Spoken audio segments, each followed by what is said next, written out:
오늘 우리가 읽은 누가복음 7장은 크게 5문단으로 나눌 수가 있습니다. 10절까지는 이방인 백부장의 믿음 및 그 종의 치유에 관해서 기록하고 있고요. 17절까지는 나인성 과부의 아들의 그 소생 이적을 기록하고 있습니다. 18절에서 28절은 세례 요한의 삶과 사역에 대한 예수님의 평가를, 29절에서 35절은 예수님을 거부하는 완악한 세대에 대한 책망을, 마지막으로 36절에서 50절은 한 여인이 향유를 부은 사건에 대해서 기록하고 있습니다.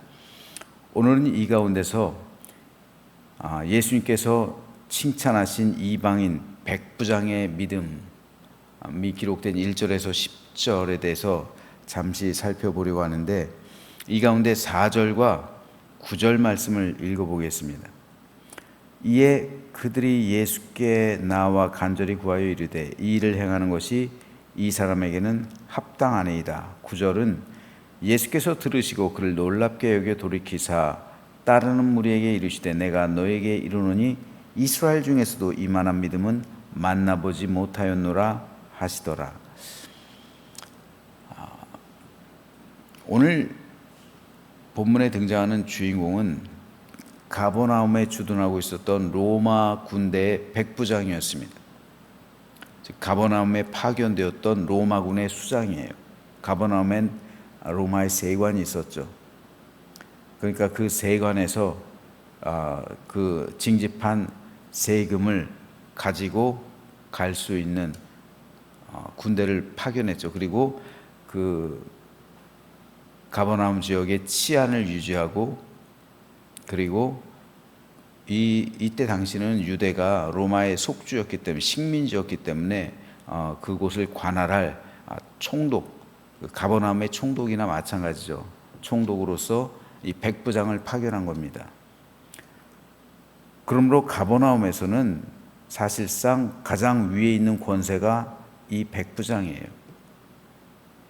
그의 말 한마디가 곧 법과 다름없었던 가장 높은 권위와 권세를 갖고 있었던 존재가 가버나움에 파견되었던 백부장이었습니다. 그런데 오늘 본문에서 사람들은 그를 굉장히 좋게 평가해요. 쉽게 말해서 우리나라가 일제에 의해서 식민지를 경험했는데, 그 우리나라로 파견된 일제 총독을 우리나라 국민들이 굉장히 높이 평가했다. 이거랑 똑같은 거예요.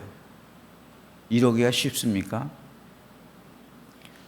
식민지 그 속주에 가가지고 그 총독으로 파견됐는데, 물론 가버나움이란 도시의 총독이기 때문에 백부장이에요. 큰 도시는 천부장이겠죠. 그 유대 전체는 본디오 빌라도라는 총독이고요. 예루살렘은 큰 총독이니까 루시아라는 그 천부장이죠. 가버나움은 작은 도시니까 백부장을 파견한 거고요. 그런데 이런 총독으로 파견된 사람들이 그 현지인들한테 좋은 평가를 받고 칭찬받는 건 쉽지 않은 일이에요. 보통은 그들을 억압하기 마련이고 원망을 듣기 쉬운 자리가 총독의 자리죠. 그런데 오늘 본문에서 유대인들은 이 백부장을 아주 좋게 평가합니다.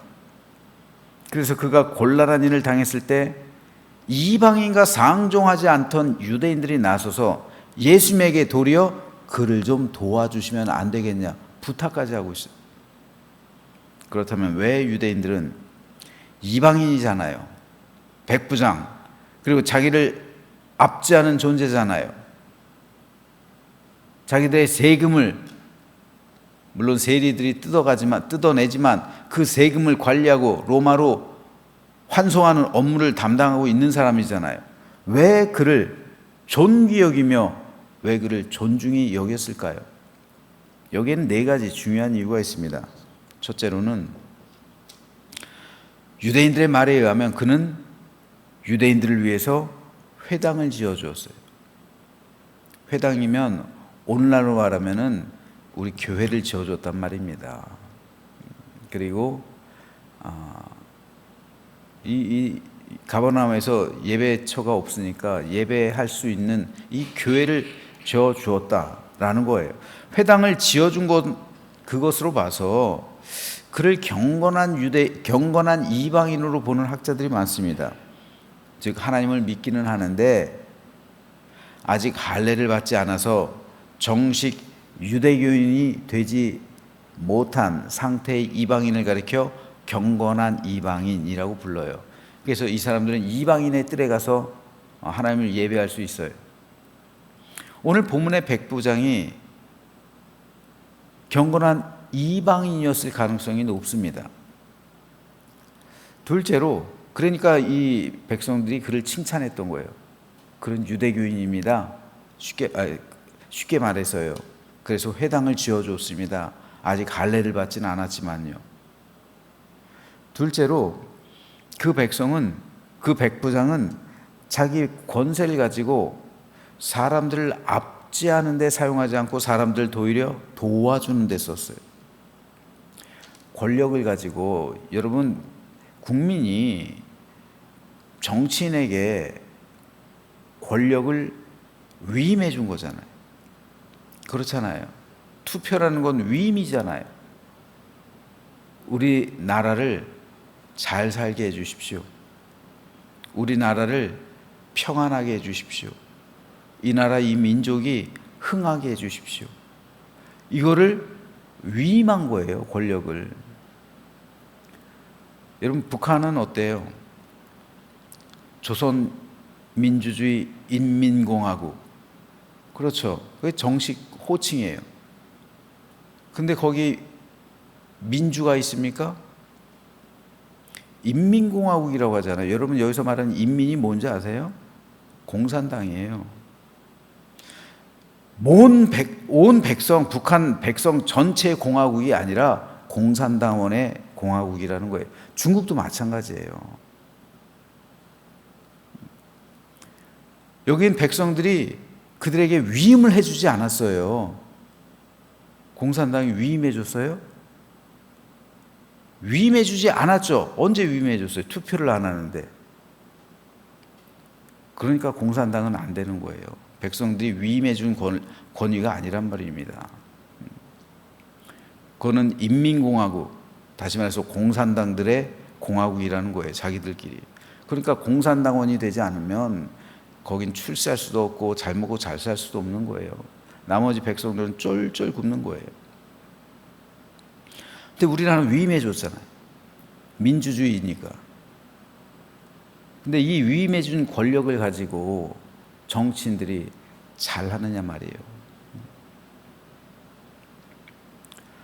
그 권력을 가지고 잘하는 사람이 있고요.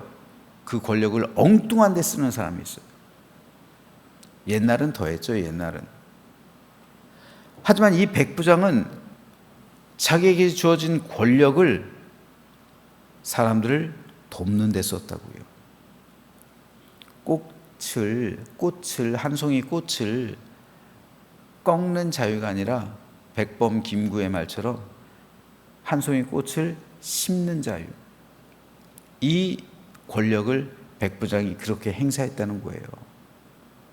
그래서 유대인들에게 하나님을 잘 믿게 하기 위해서 회당을 지어주고 권력으로서요. 진심으로 백성을 사랑할 줄 아는 리더였단 말이에요. 그 증거가 되는 것이 바로 자기 종이 병에 걸려서 죽게 됐을 때 최선을 다해 종을 살리려 했던 그의 행동에서 찾아볼 수가 있어요. 이것이 그의 세 번째 특성인데, 그는 종이라고 해서 함부로 대하거나 병이 걸렸을 때 그대로 죽게 놔두지 않았어요. 어떻게 하든 이 종을 살리려고 했다는 겁니다. 2절에 보면 백부장의 사랑하는 종이 병들어 죽게 되었더라 기록하고 있는데요. 여기서 종이란 노예를 의미해요. 노예는 당시 짐승과 같은 취급 받았었죠. 한낱 주인의 한낱 소유물에 불과했어요. 죽으면 끝이에요. 버리면 그만이에요. 그런데 누가는 그 노예를 가리켜 백부장이 사랑하는 노예, 이렇게 기록하고 있어요. 이것은 백부장이 노예, 그 사람을 향해서 노예이기 전에 사람으로서 대우해주고 그의 종을 한 사람의 인간으로서 진심으로 사랑했다는 것을 의미해요. 이거 쉽지 않은 일이에요. 노예를 사랑하기란 쉬운 게, 이 사랑이 어떤 사랑이겠어요? 아가페의 사랑이겠잖아요. 한 인간으로서 느끼는 연민의 정이잖아요. 그래서 그가 병에 걸렸을 때 자기가 그 가버나움을 통치하고 있었던 총독, 가버나움만의 총독이죠. 그 실질적인 권세가 있는 사람임에도 불구하고 예수님, 백부장이 볼 때 예수님은 그냥 평민이에요. 명령해서 데리고 올 수도 있어요. 와서 내 종 좀 고쳐봐, 이렇게 말할 수도 있지만 부탁을 했단 말입니다. 낮은 자세로. 그리고 예수님께서 자신의 집에 들어오지 못하도록 하셨어요. 들어오시지 마시라고 권면했습니다. 왜요? 두 가지 이유가 있어요. 첫째는 자신이 이방이라는 걸 알아요. 유대인들의 율법을 아는 거예요. 그러니까 이 사람이 경건한 이방인이라는 이 추론이 설득력이 있는 거예요. 유대인들이 자신을 이방인으로 여기기 때문에 이방인인 자신의 집에 들어오는 것은 곧 부정해지는 거예요. 그러니까 예수님께서 좋은 일 하시러 오시긴 했지만 자기 때문에 부정해지고, 그 부정해지는 것, 한번 부정해지면은 일주일간 격리돼 있어야 되잖아요. 그리고 사람들에게 손가락질 당할 수 있잖아요. 이방과 교제한다고, 그래서 더럽혀진다고, 혹시라도 자기로 인해서 비난받을 수 있기 때문에 내 집에 들어오지 마십시오, 권면한 겁니다. 그리고 둘째로, 백부장은 실제로 예수님의 권능을 믿었어요. 그는 가버나움의 모든 소식을 다 듣고 있는 거예요. 총독이기 때문에. 가버나움의 지휘권이 그에게 있기 때문에 모든 소식이 다 취합돼서 백부장에게 들어가는 거예요. 가버나움에 있었던 모든 사건들이 다 보고되는 거예요. 그래서 예수님의 행적을 다 파악하고 있는 거예요. 그래서 예수님이 어디에 가서 어떤 일을 하셨는지 그에 관한 소식이 다 들리는 거예요, 백부장에게. 그래서 백부장은 예수님께서 행하셨던 모든 기적을 다 듣고 있었던 것이고, 알고 있었던 것이고, 나아가서 믿고 있었던 겁니다. 그래서 그는 예수님에게 주님의 권능으로, 말씀으로만 고쳐주십시오, 이걸 확신했던 거예요. 그래서 주님은 이스라엘 중에서도 이 정도 되는 믿음은 내가 만나본 적이 없다 감탄하신 거예요. 여기서 우리는 백부장이 두 가지의 칭찬을 받고 있음을 볼 수가 있습니다. 첫째는 4절에 기록되어 있는 사람들에게서 칭찬을 받는 거예요. 바리새인들을 비롯한 유대인들은 남들을 칭찬하기에 인색한 사람들이에요. 그런데 그들이 칭찬할 정도로 백부장은 인간적으로, 인격적으로, 인품으로, 또 업적으로, 공로로도 모든 면에서 훌륭했어요. 그래서 유대인들이 도리어 백부장을 위해서 예수님에게 탄원하고 있는 거예요. 이것이 당시 가버나움에 살고 있었던 모든 백성들이 이 백부장을 칭찬했던 이유예요. 두 번째 칭찬이 8절의 기록, 이 9절에 기록되어 있는데요. 예수님께서 하신 칭찬이에요. 그는 하나님을 사랑하고 이웃을 사랑하는 이 예수님의 말씀에 대한 실제적인 예가 되는 사람입니다. 그래서 예수님께서 그를 칭찬하신 거예요. 자신의 종을 얼마나 사랑하든지 이런 백부장이 없어요. 얼마나 인간적입니까? 얼마나 고결합니까? 얼마나 그의 성품과 인격이 따뜻합니까? 자신의 종을 아끼고 사랑하는 그 사랑의 모습. 그래서 예수님에게 바짝 낮아져 가지고 부탁하는, 자기의 종을 위해서 예수님에게 부탁하는 그런 인간적인 모습, 이것을 보고 예수님께서도 마음에 감동하고 사람들도 칭찬하고, 그러니까 예수님께서 누군가의 권유를 받고 그 집으로 가시던 중이었어요.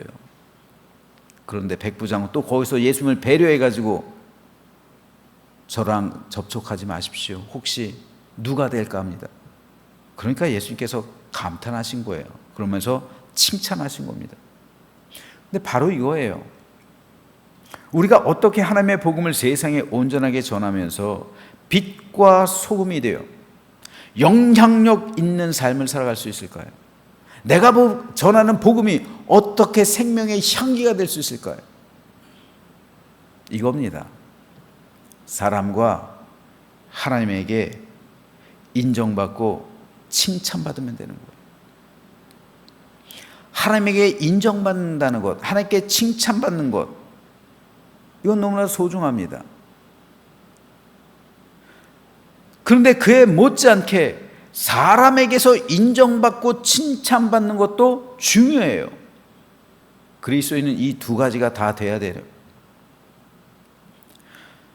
그럴 때 내가 전하는 복음이 생명의 향기가 되어서 그에게 구원과 생명을 전해주는 거예요.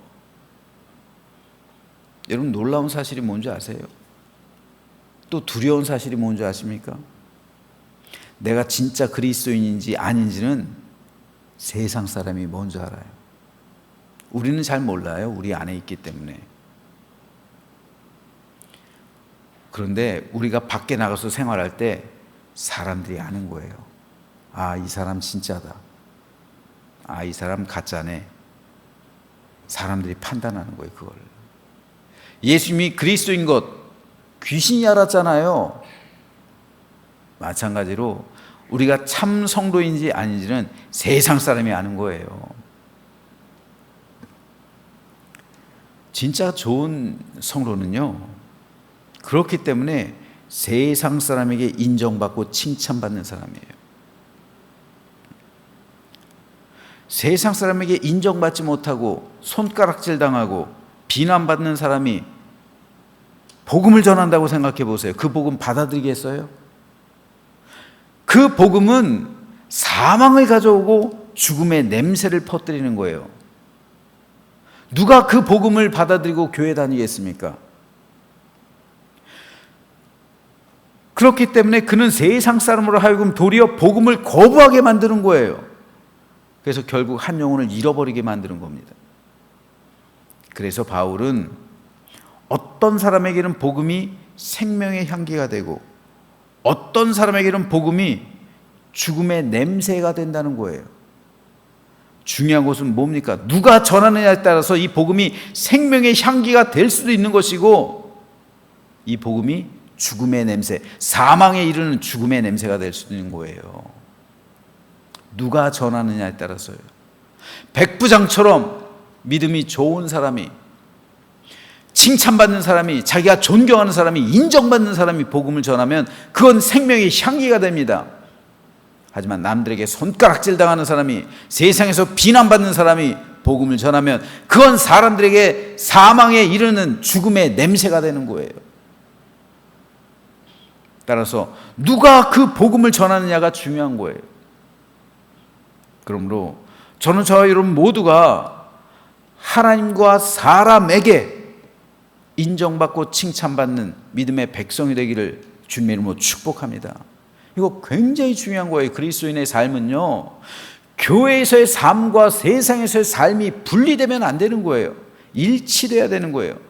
이것을 주님께서는 백부장의 믿음을 그래서 칭찬하신 거예요.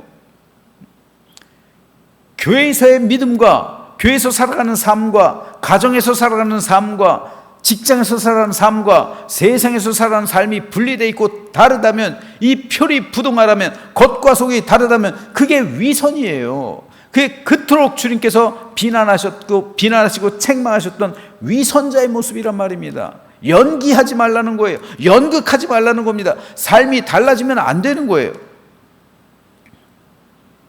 그럼 우리는 교회에서도 칭찬받는 사람이 돼야 되고 세상에서도 칭찬받는 사람이 돼야 돼요. 그럴 때 우리가 전하는 복음이 생명의 향기가 되는 거예요. 그래서 사람을 구원에 이르게 할 정도로 영향력 있는 믿음의 삶을 살아가게 되는 겁니다. 바라건대 저는 저 여러분 모두가 오늘 본문에서의 백부장처럼 예수님에게도 칭찬받고 백성들에게도 칭찬받는 믿음의 삶을 살아가게 되기를 소망합니다. 그래서 저와 여러분으로 인해서 복음의 향기가, 생명의 향기가 흘러나와서 많은 생명이 구원받고 하나님 나라가 여러분이 살아가고 있는 그 삶의 현장 가운데 임해서 생명과 구원의 결실을 맺게 하고 하나님께서 여러분에게 맡겨주신 사명 온전히 감당해내는 우리 모두가 되시기를 주님의 이름으로 축원합니다.